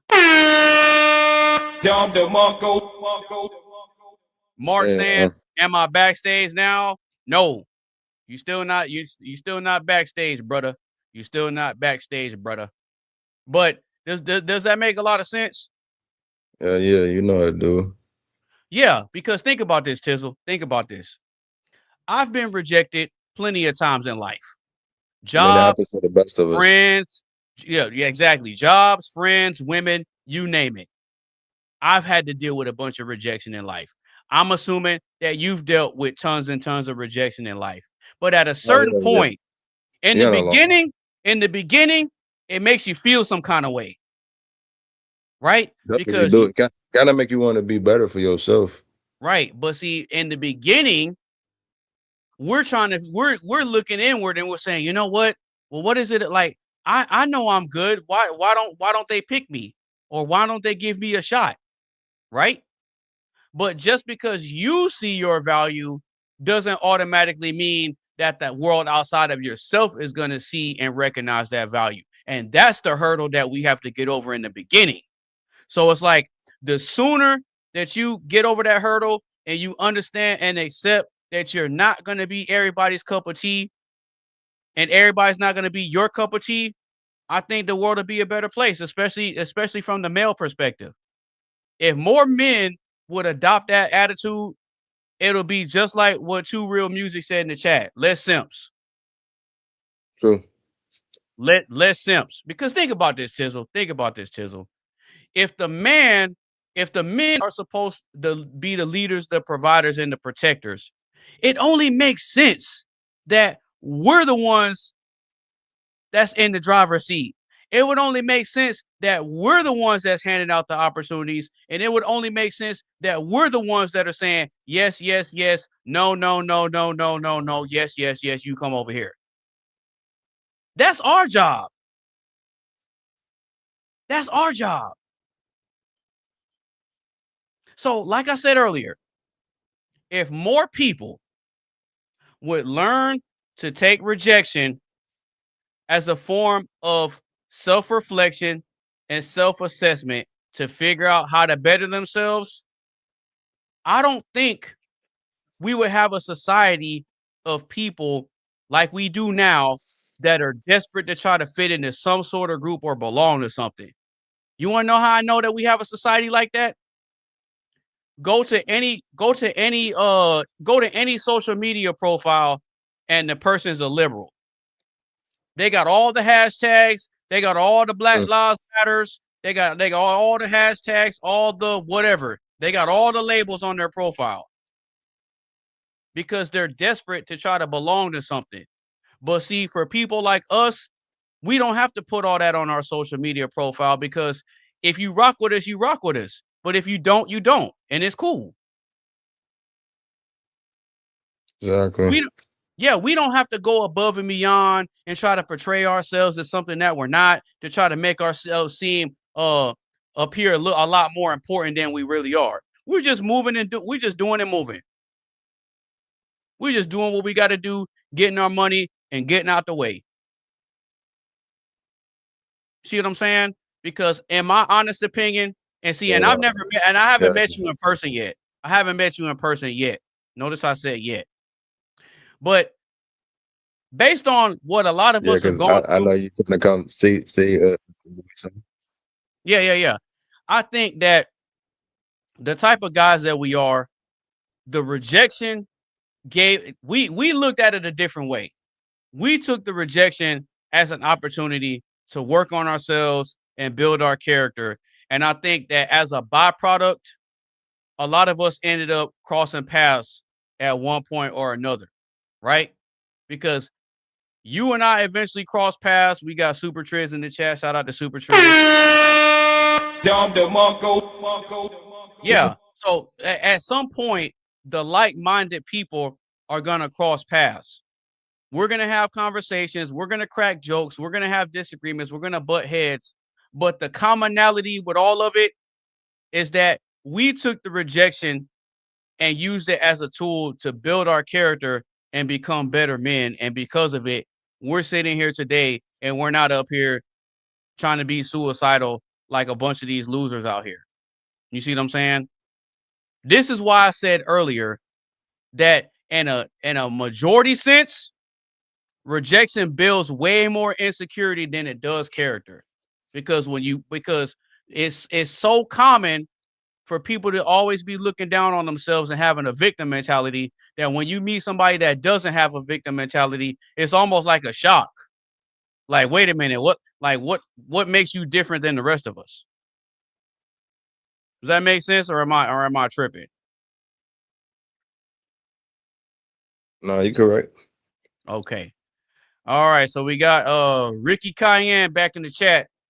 4790, he says, what do you think of this BS male loneliness epidemic when it's only women by the thousands making TikToks, crying in their cars, asking where all the good men are? I think that the content speaks for itself. I think that a lot of this stuff that they're saying and accusing us of is all projection, right? Because think about this, Ricky, if you're still watching. If there really was a male loneliness epidemic, then somebody needs to explain to me why is mostly women going to these singles events. If there's a male loneliness epidemic, then to Ricky's question, why are there so many women making TikTok videos and making Instagram videos crying about being single? And why are they, if there's a male loneliness epidemic, then why are these women making videos talking about men aren't approaching them anymore? See what this is highlighting right now. And shout out to Ricky Cayenne 4790 for the question. And by the way, what this is highlighting, oh yeah, he followed up and said, yeah, I'm here. So what this is highlighting is that women in masses are having to face the same type of rejection that they've been giving us men, but the response is polar opposite night and day. No Kid Cudi. So if us guys, and as a matter of fact, to prove that men handle rejection better, go on TikTok, Instagram, and or Facebook, and you will see those videos where the guys are doing like the POV Riz videos with the meta glasses, and they just approach women all day long. They approach women all day long, and if the woman says no, they're like, okay, I respect it, and then they move on. And as a matter of fact, there's this video I seen on Instagram. I see it every now and then. It's this dude, and I guess it's like a POV meta glasses video. He goes up to this group of girls. He tries to holler at this Asian chick. The Asian chick says, oh, no, I have a boyfriend, or you're not my type, or whatever, right? He says, okay, cool. He walks maybe 10 feet away to another group of girls, and he starts trying to talk to them and get their number. The chick that rejected him looks over, and you hear her complain. She's like, really? Already? And she follows the guy that she rejected because he's going to talk to somebody else. So he goes and starts up a conversation with another group of girls, and the Asian girl that rejected him chases him down and goes and tries to mess up the other interaction. Because he accepted the rejection, he respected what she wanted, and he kept it pushing. So even when men accept rejection, it's not good enough. Now they feel rejected because we accepted that we got rejected. Ain't that crazy?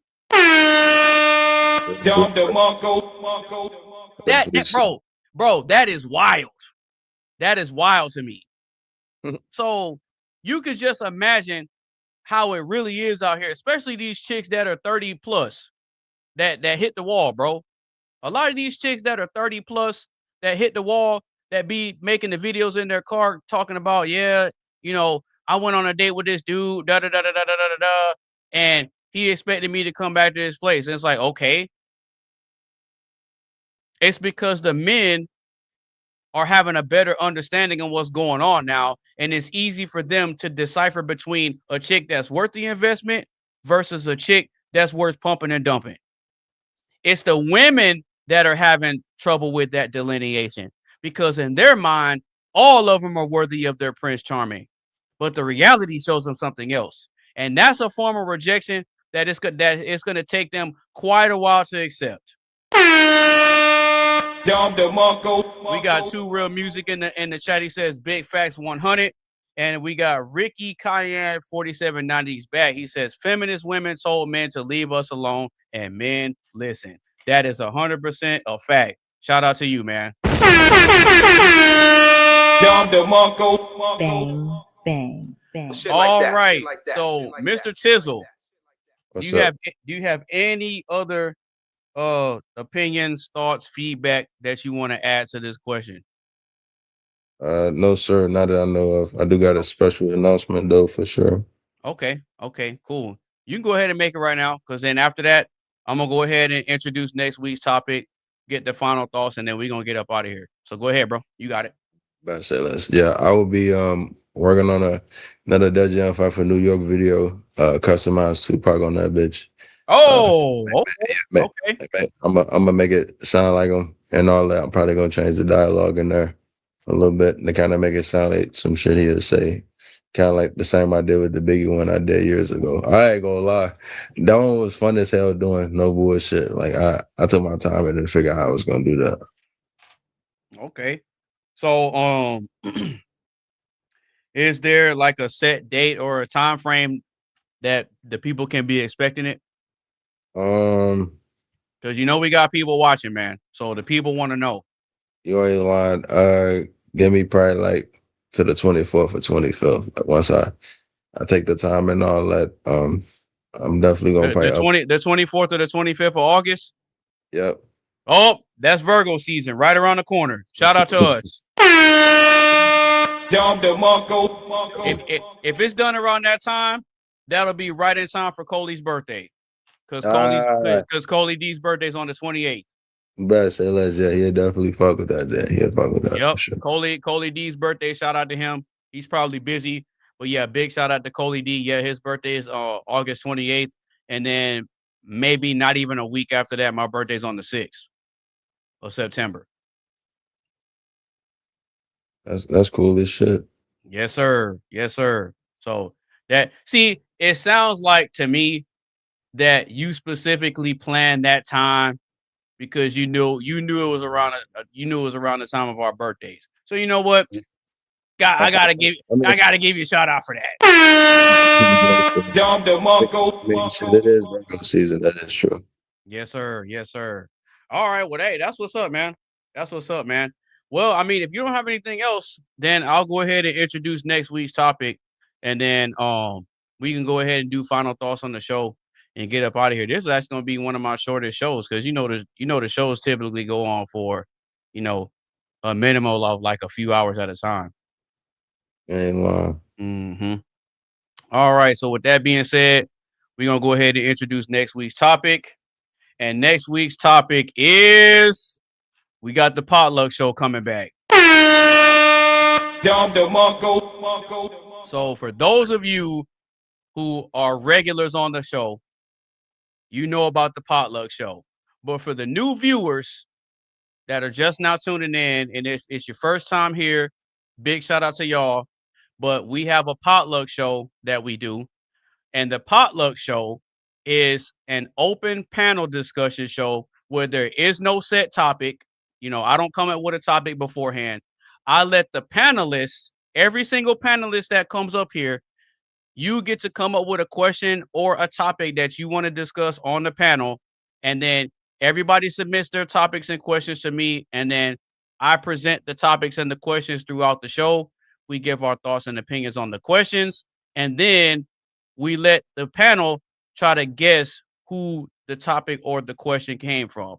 So the potluck shows are super fun, super interactive. They're super random. They're super funny. And the thing about it is that you never know where the conversation is going to go. And so for those of you that are wondering, like, well, how did you come up with the concept for the potluck show? Well, I came up with the concept for the potluck show because I didn't want to be the main one that's just kind of like doing everything. I wanted to be able to give the people that volunteer their time, and their resources that come on the show to be able to contribute something to the platform and kind of, allow me to kind of take a back seat as far as like coming up with all the topics and the questions is concerned. So with that being said, so today is Saturday, August 15th. The potluck show volume 7 is actually going to be next Saturday, August 22nd at 4 p.m. Central Standard Time. So if you guys are interested in joining the potluck show, the people that are normally here that tend to be a part of the potluck shows, they always have a good time. They love the potluck show because it gives everybody a chance to contribute something that they find value in into the overall conversation. So again, says interesting show. Maybe y'all see it next week. Yeah, The show will definitely be on next week. And if you want to, Ricky Cayenne, you could probably DM me on Instagram at AnonymousBased and then just let me know who you are. So that way, next week when I start sending out the links and the invites and stuff like that, then I can make sure that you guys get on the show. So with that being said, we're going to go ahead and get ready to close out the show, do final thoughts and stuff like that, and then let you guys shout out where the people can find you, and then we're going to go ahead and close it out. So with that being said, Mr. Tizzle Mode, last thoughts on the show. Did you hate it? Did you love it? How was the show for you, brother? I'm always loving it, like as usual. How about you, Jesse? Did you enjoy it? Yeah, it's good. This is the first time I've heard you. Glad I got to listen. Glad I got to partake. Thank you. Oh yeah, absolutely, man, absolutely. And it's funny because I'm pretty sure Tizzle was like, "Hey, man, I'm about to go on this show. I got one of my homeboys. He does it. He tries to do it every week. Man, we have a good time. You got to come over here and check it out." Exactly.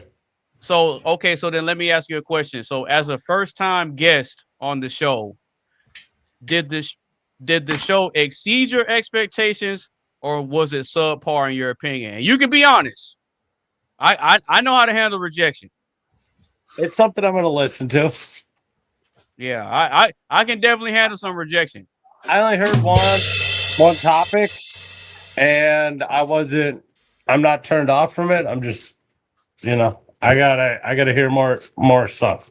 Okay, cool. That's fair. That's a fair assessment. All right, so Mr. Tizzle, did you have any more final thoughts? No, sir, not really. It's definitely a good show for sure. I Okay, can't wait cool. to take some of these pictures at this car meet.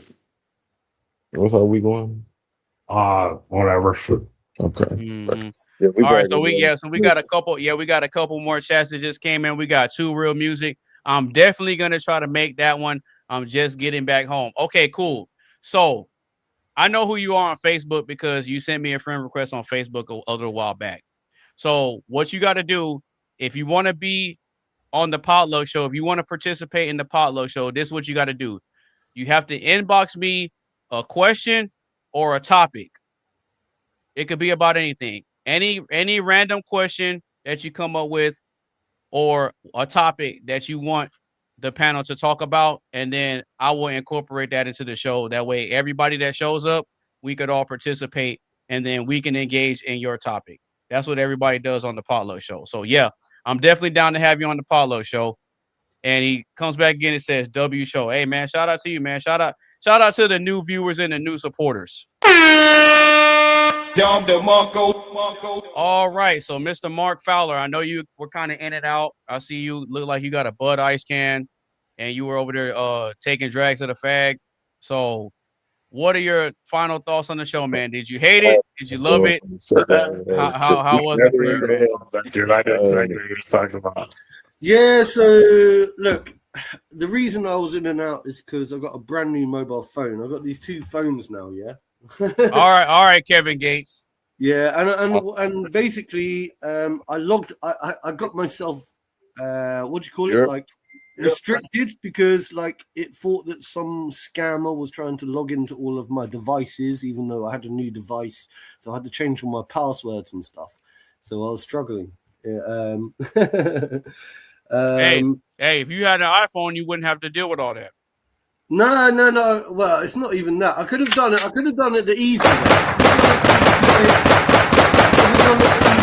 But I chose to do it the hard way instead. Yeah, I chose to do it the hard way.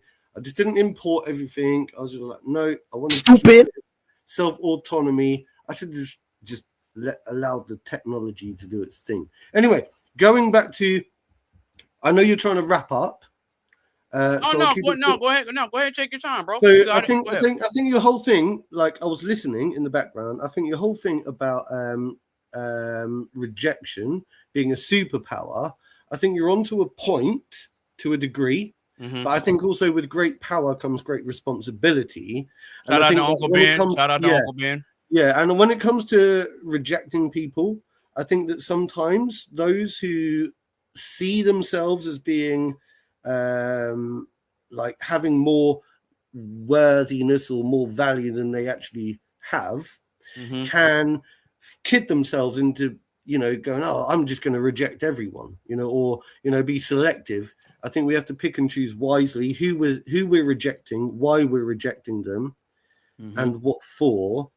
But at the end of the day, I do think that it is a power. I think that you have to be firm to be fair in society. I had this whole conversation with ChatGPT earlier. I was saying, it comes down to meritocracy at the end of the day.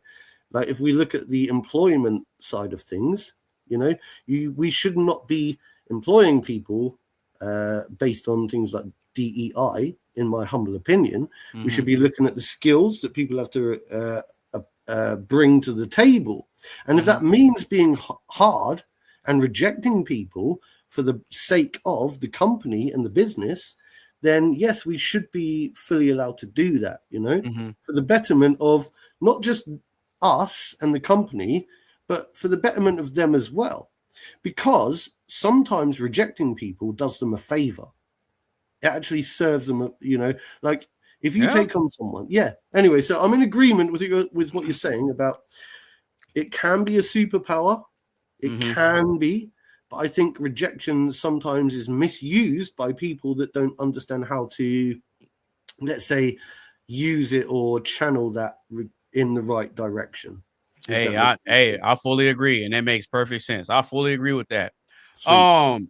Yeah, man. I just want to give a big shout out to y'all for at least pulling up to the panel, because I started the show by myself, which is not really that big of a deal, because I'm used to filming myself anyway, and having conversations and just talking to the camera and recording it and putting it out to the people. I'm used to that. But one thing that I tend to say quite often is I like the fact that I have a platform where people like yourselves can come up, speak your mind, give your honest opinions, and not necessarily be afraid of how you're getting looked at and perceived. Now, you're going to have haters out there that say, oh, I was watching the show and, he had this British guy up here and he thinks he's this and that. Like, you're going to have people that just don't like you for the sake of just not liking you. They don't even have a valid reason. They just don't like you for just not liking you. Same thing with Tizzle, same thing with myself. But the one thing that all of us have in common, in my opinion, from me, being on the panel, people won't even like even the fact that I'm smoking. Like, that is something that's going to grate on people. There's always going to be something. There's always going to be something, and you can't appease to everyone. I think it comes down to owning yourself and knowing thyself. I don't know if that's Anyway, sorry to have interrupted, but yeah. No, you good. But I think that what all of us have in common is that we've dealt with high levels of rejection in life, but we've been making conscious efforts on the psychological side to not let it break us and destroy us, if that makes sense. I think that every single person on this panel, and myself included, has a high level of self-awareness and a high level of humility, because there's been times where I can give my perspective, but if I'm not 100% sure, then I'll end it by saying, I could be wrong. I could be wrong. Well, I respect pushback. I actually respect it a lot. I actually seek it out. Hence why I probably end up. Oh, really? Yeah, absolutely. I think it's a really admirable thing, because I think that too many people are too afraid to speak their own honest truths and speak their minds, because they're worried that they're going to hurt my feelings or something like that, and actually I'm more hurt by the fact that they weren't honest to me in the first place. I would much rather people just say it straight to my face, so I can either reject it myself or I can swallow some humble pie.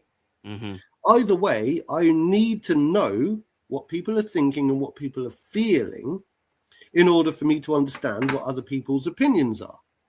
So if they don't say it, then how am I supposed to? I find that rude. I find it rude, because you're not saying to me directly what you think and feel.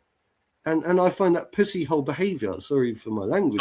So you're saying that you're actually taking it as an insult when people don't keep it real with you? Yes. Oh, okay. You know what? I'm glad you said that, because I'm in agreement with that too. Good point. I 1,000,000% agree with you. Go on. Yeah, I 1,000,000% agree with that. I actually like that. But see, the downside to that though, Mark, because there's always a downside to everything, right? Yeah. Is I believe that too much honesty and too much realness can get you put in a situation to where you could possibly get killed. And we've seen it, and we've seen it throughout history. People that are too honest and too real. Yeah, I think this applies also to rejecting. So I was going to say another caveat. You said about rejecting people is a superpower. Now, I agree with that, but then sometimes, right, if we don't channel that rejecting that superpower in the right direction, we can harm or reject the wrong people and live to regret it later on down the line. You know, to say, oops, I rejected the wrong person. You know, I'm sure we've all got like regrets that we go, I wish I wasn't so rejecting to that person because that person was actually good, but I was too hard on them. Perhaps if I had been a bit more open and lenient with them, perhaps things might have been different, you know? But you know what though? I'm glad you said that, because with some of these high-end luxury car makers, that's exactly how their companies got started. Like Steve Jobs was trying to get a job. I think Steve Jobs was trying to get a job with IBM Computers, and they rejected him. They rejected Steve Jobs. So then Steve Jobs turned around and said, okay, well, if you guys don't want to give me a job, I'll just make my own computer then. That's the same thing. So that's an important point, because I think that some people take rejection and they channel that rejection into a positive. They're like, aha, I will show you, I'll prove you wrong type thing. You know, it's like, you know, if you're constantly told that you're not going to achieve anything in life, you got one of two choices. You either absorb that message and you start to believe it, right? And you start to take on that persona, or you say, no, excuse me, why are you doubting me? You know, why are you doubting me? Why are you being so doubting? And then you turn around and go, well, fine, I'm going to prove you wrong then. And it's difficult because, you know, I think you need a healthy balance of rejection versus also you need also a bit of support and optimism. You need to have that healthy cycle as well, because criticism and rejection alone don't serve a purpose unless you've got the opposite, the contrast to actually say, well, actually, even though these people might criticize me over here, well, at least there's a good bunch of people over here that actually truly believe in me. So you need to have a little bit of both, positive and negative feedback. Yeah. I mean, hey, I'm with you on that. All right, so Tizzle mode. You have anything else you want to add to that, or are you just sitting back listening? You're sitting back listening. You said what? Oh, I love Tizzle. Tizzle's my bro. Yeah, he's sitting back listening to us old heads.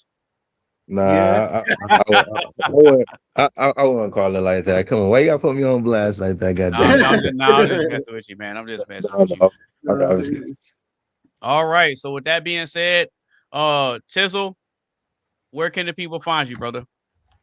On YouTube, on my socials, all of that, and link in my profile. Like I said, got a Tupac video coming out. Definitely gonna try my hardest to make that joint different, funny, and entertaining. Just like how I did the biggie one. I thought the biggie one was funny as hell. That joint was super funny. If you guys ain't checked it out, make sure y'all check that out too. It's in my channel somewhere, but you will not be disappointed about the first one. So look, you disagreed with me earlier when you first pulled up, and I said you look like Offset. I'm telling you. With the fit that you got on, you look like Offset, bro. Appreciate you, man. Thank you. Yes, sir. All right. So, Mr. Mark, go ahead and let the people know where they can find you, brother. Just look for me, Google me, Nova Bear, Mark Fowler. You'll find me. Look for my logo. I don't have it attached right now, unfortunately, because I'm using a different account, new account. Anyway, just Google Nova Bear. Hey. Just Google Nova Bear or come on Facebook and come find me and whatever. You'll see there's lots more to me than meets the eye. All right. It sounds like he a transformer. All right.